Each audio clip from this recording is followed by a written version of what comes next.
Hi everyone, it's Jean with the second part of making snow globe cards, and here is the best bit because it's the decoration and I always think that's the most fun. I keep it really quite simple using my white card, a 6cm and an 8cm circle die. I cut out a piece of 7cm blue vellum, use the snow embossing folder and 2 dies to achieve the effects that I want. So here's everything ready to make up. I've got the outer frame of my snow globe as I showed you in part 1. I've cut out the die of the deers and the trees and removed the trees and one of the deer.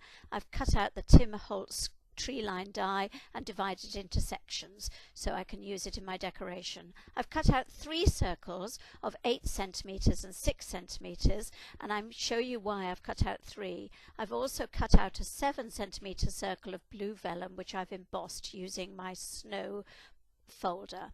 I always make a mock-up, and here I'm just arranging my tree sections to work out how I would like them to look in the final result. So I use 2 circles for the front because it just helps that layered effect. So I've got one tree behind the inner of the 2 circles, one in the middle stuck on the outer bit, and then I'm going to have another piece of tree fairly central which I will then cover with the embossed outer ring, and of course any trimming can be done afterwards. It's important to get those trees in the position where you're really happy to make your winter wonderland snow globe. Once you've done that, then you're going to be taking the base circle and putting it and lining it up inside your outer snow globe frame, and I'm going to stick it in place just using a little bit of 2-sided tape because I find that helps to hold the braid down before I stick it properly in place. So there I have it. I'm just putting it inside the snow globe, making sure that it's straight, and then laying the gold cord across it.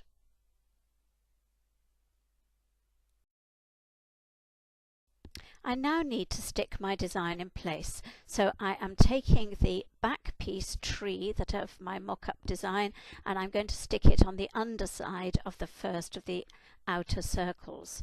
So it's very easy to do with a little bit of PVA glue, and ideally it would be good to leave it for a minute or 2 between each sticking, but in this video I'm just going to carry straight on and show you what I do. The next piece to look at is the middle section, and I'm going to be sticking that on the front side of the same bit of circle, and again using PVA glue and across. And at this stage don't worry about any overhangs on the circles themselves because that can be trimmed when it's all stuck and dried, so not an issue. It's just very important to get the trees in place as you want to see them. So once I've done the middle section, then I'm going to turn my attention to the final little tree, which I want to be on top of it and fairly centrally placed. And as you can see, I've taken it a fair way off the circle with my sticking, and that is to get that lovely effect and showing the blue vellum's snow-filled sky behind as well.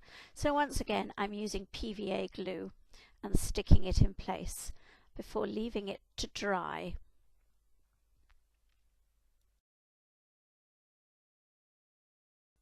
Once it is all dry, then I'm going to be sticking the outer circle on top, and I've already embossed this again using the snow folder, so make sure you stick it on the underside, not the side with the snow scene.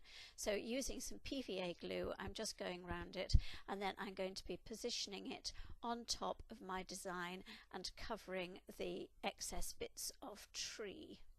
So I've got the bits that I want to see firmly in the scene, and the outer rim is going to cover up the blank bits of card that I'm not so interested in. They do need leaving to dry before being trimmed. To complete my winter wonderland scene, I'm going to be adding the sky behind the trees. So taking the back side of the circles, I am carefully putting PVA glue around the edge so I can attach the circle of blue vellum that I cut out and embossed with falling snow. Position that very carefully over the rim and press it firmly into place. That is at a stage where I really will now leave it very firmly to dry. I still have 2 tree pieces remaining, and I'm going to use the larger one of the 2 at the front piece of my snow globe.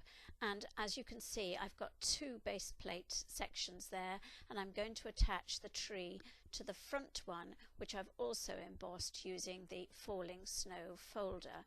So I'm again using PVA glue and just positioning it on the underside of that piece of card, carefully allowing a little bit of edge. That is to allow room to stick the front embossed piece to the back plate with the deer. Once my circles are dry, then I trim off the excess card, making sure that I do it very carefully so as to avoid the actual circle edge itself, since that is going to be the outer bit of my inner snow globe in the display. The next thing I'm going to do is another mock-up, so I can position both the base plate that I've done and the last remaining piece of tree to stick on the outer frame. Once I'm happy with the position, then all I'm going to be doing is putting some PVA glue on the little tree and sticking it just inside the outer rim of the snow globe frame, making sure that it is central, vertical and firmly stuck. Once that's complete, while that's drying, I can turn my attention to getting the important inner scene onto the base circle that is already in place with the gold cord on it. Again, taking my little brush and PVA glue, I very carefully go around the underside of the scene, just round the rim, because I don't want any PVA glue showing through my nice vellum sky. I then position it carefully on the circle that's already inside the globe frame, covering that gold cord, making sure that the design is absolutely central before snipping off the excess cord, making sure that all edges of the rim are firmly stuck and putting it in place. Leaving it to dry, I actually put some plastic under that bit of dome just to make sure that there isn't any PVA glue that might stick it to the back of the frame.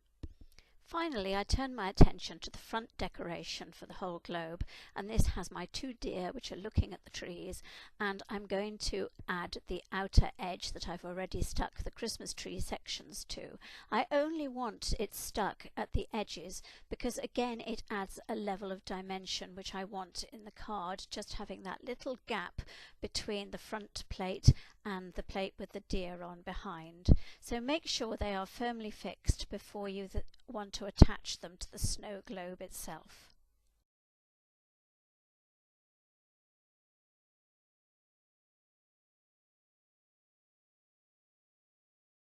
The final steps are to add the snow globe to its concertina base, so you'll be able to both have it freestanding and folding flat, and I'm going to connect the back to the back bit of the concertina, and I'm using a little bit of PVA glue. Once the back is stuck, then you turn your attention to the front, and I usually leave a gap of about 3 folds before putting some PVA glue again on the side behind where I want the globe to be, and I'm going to then stick it in place. So just only need a little bit of PVA glue. Just make sure that your concertina is really central because that helps the card stability and balance. So I am just going to connect that, and to make sure that it is central, I usually fold the concertina flat so that I know that it's going to work. So I'm putting a bit of pressure on there to get the glue to stick, and then I'm folding it flat to make sure that it is nice and central. Once that's done, all that's left for me to do is to stick the deer and the tree on the front of the card, and again using my PVA glue I am going to place a little on the front section of the concertina. I'm then going to take my deer and tree base plate and attach it, making sure that it is firmly centered in the middle of the card so that it looks utterly balanced. Once that's done, then obviously leave it to dry and you have your completed scene. This is something you'll be able to squeeze flat to put in an envelope. I do hope you like the end result, and if you want any more information, do feel free to look at my blog on my website. I do want to make all of these things really easy, not just for me, but I hope that you will find it easy too. Thank you for watching.